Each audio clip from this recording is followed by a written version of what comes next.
ദാമ്പത്യം രചനാ സംഭാഷണം മൈഥിലി മിത്രഭാഗം 87. എത്ര തിരിഞ്ഞും മറിഞ്ഞും കിടന്നിട്ടും ആദിക്കങ്ങ് ഉറക്കം വരുന്നുണ്ടായിരുന്നില്ല. ദേവിയെയും കുഞ്ഞുമില്ലാത്ത കട്ടിൽ അവനെ ഭ്രാന്ത് പിടിപ്പിച്ചു എന്ന് വേണമെങ്കിൽ പറയാം. അവൻ ചുവരിലെ ക്ലോക്കിലേക്ക് നോക്കി. മണി 1:30 2 പിന്നീടത് 2:30. ഇനിയും കടാക്ഷിക്കാത്ത ഉറക്കത്തെ ശാസിച്ചുകൊണ്ടവൻ ഒടുവിൽ കമഴ്ന്നു കിടന്നു. കണ്ണടയ്ക്കുമ്പോൾ പെണ്ണിൻ്റെ പിണക്കത്തോടെയുള്ള മുഖമാണ്. ഇനിയും പുറത്തേക്ക് വരാത്ത ആ കുഞ്ഞിൻ്റെ രൂപമാണ്. കുറേ നേരം കഴിഞ്ഞിട്ടും ഉറങ്ങാൻ പറ്റുന്നില്ലെന്ന് മനസ്സിലായതും ചെക്കൻ വീണ്ടും കട്ടിലിൽ മലർന്നു കിടന്നു. പൊടുന്നനെയാണ് ചാരിയിട്ട വാതിൽ തുറക്കുന്ന ശബ്ദം അവൻ കേട്ടത്. ബാൽക്കണി തുറന്നു കിടക്കുന്നത് കൊണ്ട് തന്നെ കാറ്റടിച്ച് ഡോർ തുറന്നതാവാം എന്ന് കരുതിയവൻ അത് പ്രത്യേകം ശ്രദ്ധിക്കാനേ പോയില്ല. പിന്നീട് വീണ്ടും ഡോർ അടയുന്ന ഒച്ച കേട്ടപ്പോഴാണ് അലോസരത്തോടെ മിഴികൾ അങ്ങോട്ടേക്ക് പായിച്ചത്. പക്ഷേ അങ്ങോട്ടേക്ക് നോക്കിയ ചെക്കൻ്റെ കണ്ണുകൾ ആ കാഴ്ചയിൽ അത്ഭുതത്തോടെ മിഴിയുകയാണ് ചെയ്തത്. വാതിൽ കുറ്റിയിട്ടിട്ട് അകത്തേക്ക് നടന്നു വരുന്ന ദേവിക. ദേവി! അവൻ കണ്ണു മിഴിച്ചുകൊണ്ട് വിശ്വാസം വരാതെ പൊടുന്നനെ ബെഡിൽ എഴുന്നേറ്റിരുന്നു. ഈ സമയത്ത് അവൾ എന്തിനാ വന്നതെന്നുള്ള ചിന്ത ഒരു വശത്ത്, ഇത്രയും നേരമായിട്ടും ഇവളെന്തേ ഉറങ്ങാഞ്ഞത് എന്നുള്ള ചിന്ത മറുവശത്ത്. ആദ്യം വല്ലാത്ത സംശയത്തിലായിരുന്നപ്പോൾ. പക്ഷേ അകത്തേക്ക് കയറി വന്നവൾ മറ്റൊന്നും ശ്രദ്ധിക്കാതെ മുഖം കുനിച്ചു പിടിച്ചുകൊണ്ട് കട്ടിലേക്ക് കയറുകയാണ് ചെയ്തത്. എന്നിട്ട് ആദിയുടെ അരികിലായി ചേർന്നിരുന്നു. അതും അവൻ്റെ തോളിൽ തല ചേർത്ത് വെച്ചുകൊണ്ട്. നീ ഉറങ്ങിയില്ലേ? തൻ്റെ ദേഹത്തേക്ക് ചാഞ്ഞിരിക്കുന്നവളെ നോക്കി ഒട്ടൊരു പരിഭ്രമത്തോടെ ആദി ചോദിച്ചു. ആഹാ, ഇല്ല എന്ന രീതിയിൽ അവളിൽ നിന്നും ഒരു മൂളൽ മാത്രം പുറത്തേക്ക് തെറിച്ചു. എന്താടി, വല്ല വയ്യാഴികയോ ഉണ്ടോ?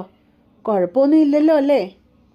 ചെരിഞ്ഞിരുന്നു കൊണ്ട് അവളുടെ ദേഹം മൊത്തത്തിലൊന്ന് ഒഴിഞ്ഞു നോക്കിയിട്ട് വെപ്രാളത്തോടെ ചെക്കൻ വീണ്ടും ആരാഞ്ഞു. ആഹാ! അപ്പോഴും ദേവിക അവൻ്റെ മുൻപിൽ മുഖം കുനിച്ചിരുന്നതല്ലാതെ മറ്റൊന്നും ഉരിയാടിയില്ല.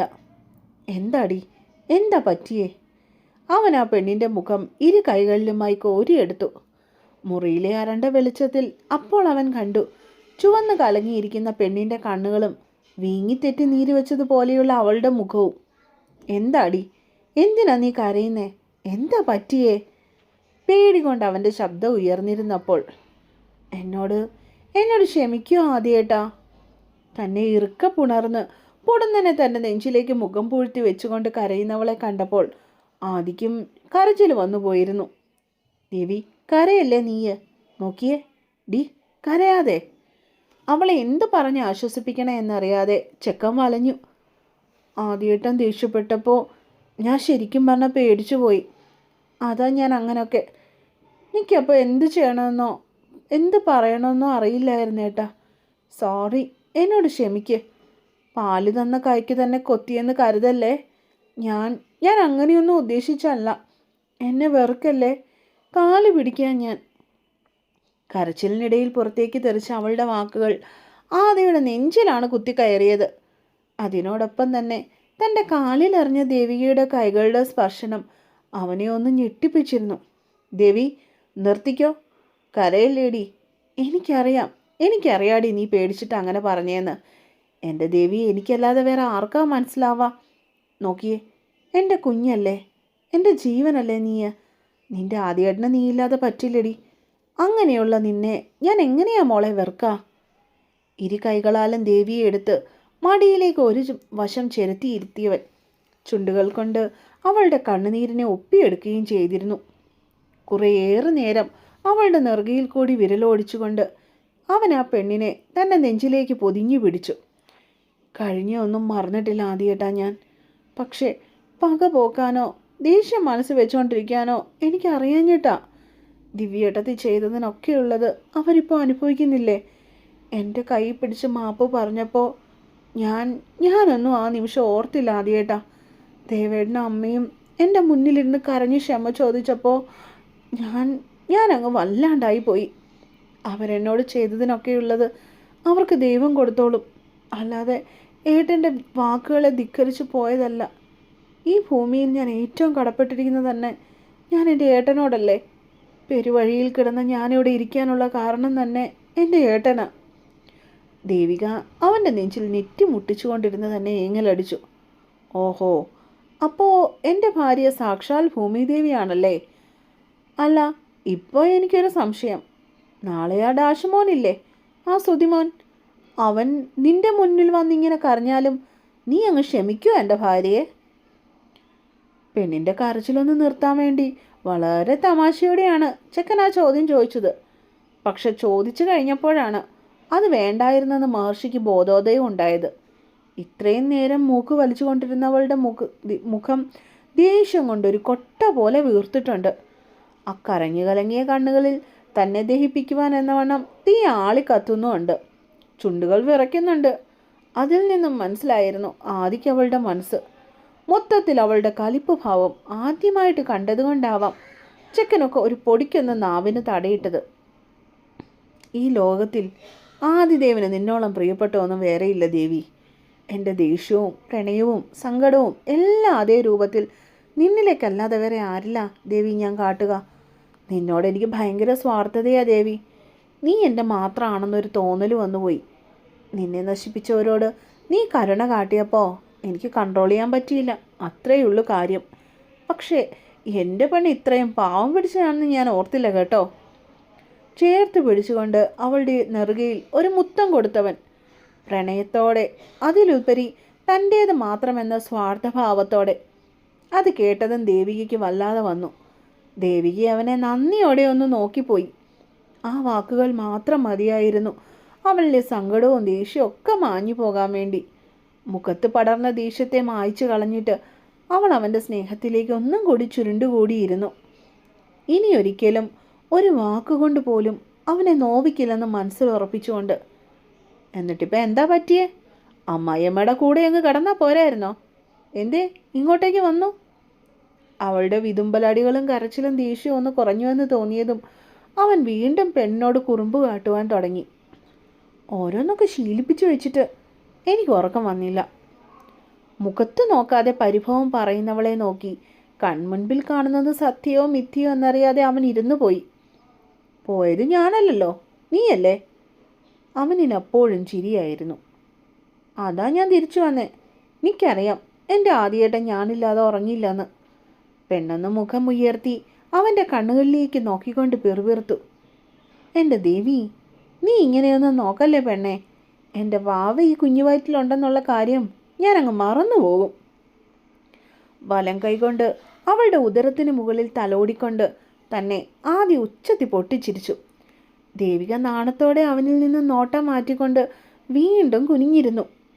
സമയം ഒരുപാടായി, കിടക്കണ്ടേ? ചുവരിലെ ക്ലോക്കിൽ മണി 3 അടിച്ചതും ആദ്യം ഒന്ന് ഞെട്ടിപ്പോയിരുന്നു. ആ. ദേവികയിൽ നിന്നും മറുപടി കിട്ടിയ മറുക്ഷണം ആദ്യം അവളെ കയ്യിൽ വെച്ചുകൊണ്ട് തന്നെ മെല്ലെ ശ്രദ്ധയോടെ ബെഡിലേക്ക് എടുത്തു കിടത്തി. എന്നിട്ട് അവൾക്കരികിലായി അവനും കടന്നു. തൻ്റെ ഇടത്തെ കൈ അവൾക്ക് നേരെ നീട്ടിക്കൊടുത്തുകൊണ്ട് അവൻ്റെ കൈക്കുഴയിലേക്ക് കയറി കിടന്നുകൊണ്ട് ആദിക്ക് നേരെ വശം തിരിഞ്ഞ് കിടന്നു പെണ്ണവളപ്പോൾ. കുറച്ചു നേരം അവരിരുവരും തമ്മിൽ ഒന്നും മിണ്ടിയില്ല, മൗനത്തെ കൂട്ടുപിടിച്ചവർ.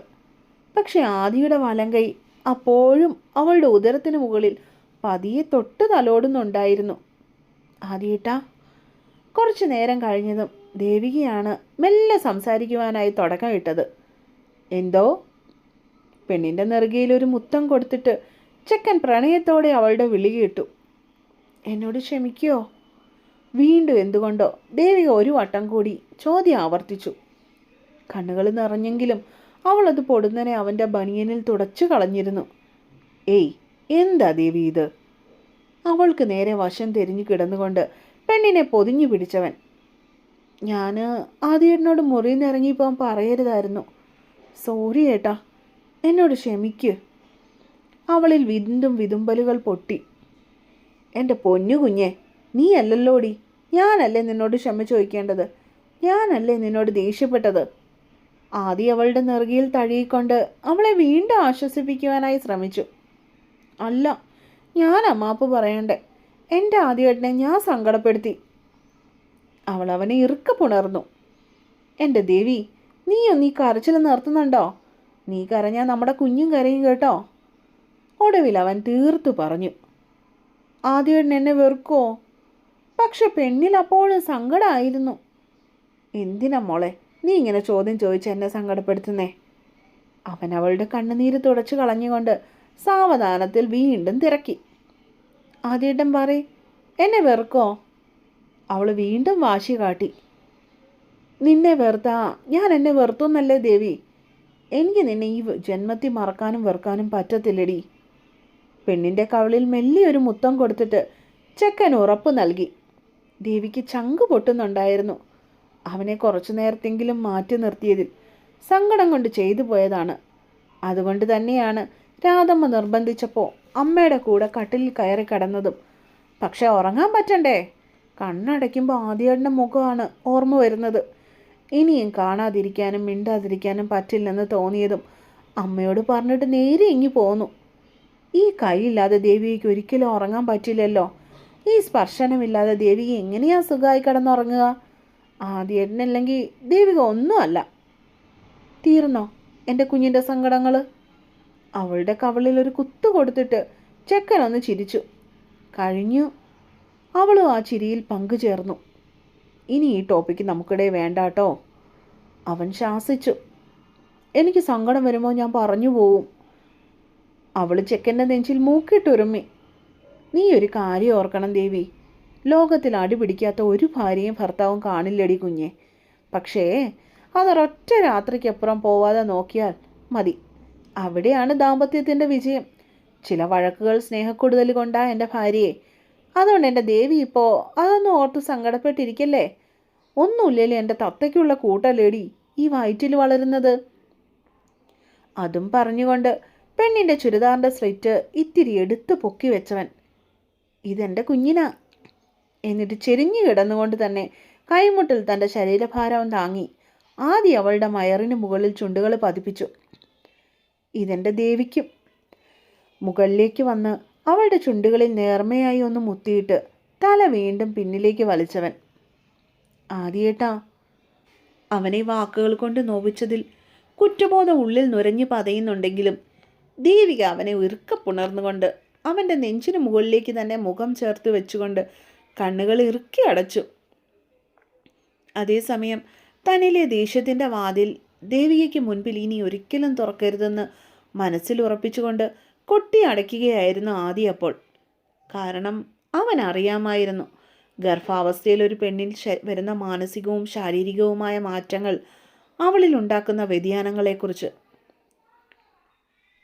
ദേവികയെ ജയിലറയിലെ ഒരു മുറിയിൽ വെറും തറയിൽ കിടന്നുകൊണ്ട് ഒരു മനുഷ്യരൂപം ഉറക്കം വരാതെ അങ്ങോട്ടും ഇങ്ങോട്ടും ഉരുണ്ടു കളിച്ചു. ഞാൻ വരും ദേവികയെ, നിന്നെ സ്വന്തമാക്കാൻ വേണ്ടി. മനസ്സിൽ ചിന്തിച്ചുറപ്പിച്ചുകൊണ്ട് കണ്ണുകൾ പൂട്ടുമ്പോൾ ആ മനുഷ്യൻ അറിഞ്ഞിരുന്നില്ല മറുവശത്ത് അവളുടെ രക്ഷകനായി നിലകൊണ്ടിരുന്നവൻ കളികൾ എമ്പണ്ടേ തുടങ്ങിയിട്ടുണ്ടെന്നുള്ള കാര്യം. അപ്പോൾ സ്റ്റോറി വായിക്കുന്നവരെല്ലാവരും കമൻറ്റ് ബോക്സിൽ നിങ്ങളുടെ വിലയേറിയ അഭിപ്രായങ്ങൾ എഴുതിയിട്ട് പൊയ്ക്കോണം കേട്ടോ. പിന്നെ ദാമ്പത്യം എന്നുള്ള സ്റ്റോറി ഇനി കുറച്ച് പാട്ടുകൾ മാത്രമേ ഉള്ളൂ. പിന്നെ ഇനി എൻ്റെ ചാനൽ സബ്സ്ക്രൈബ് ചെയ്യാത്തവരുണ്ടെങ്കിൽ ദയവായിട്ട് എൻ്റെ ചാനൽ സബ്സ്ക്രൈബ് ചെയ്യണം കേട്ടോ. അപ്പോൾ അടുത്ത പാട്ടുമായിട്ട് നാളെ വരാവേ.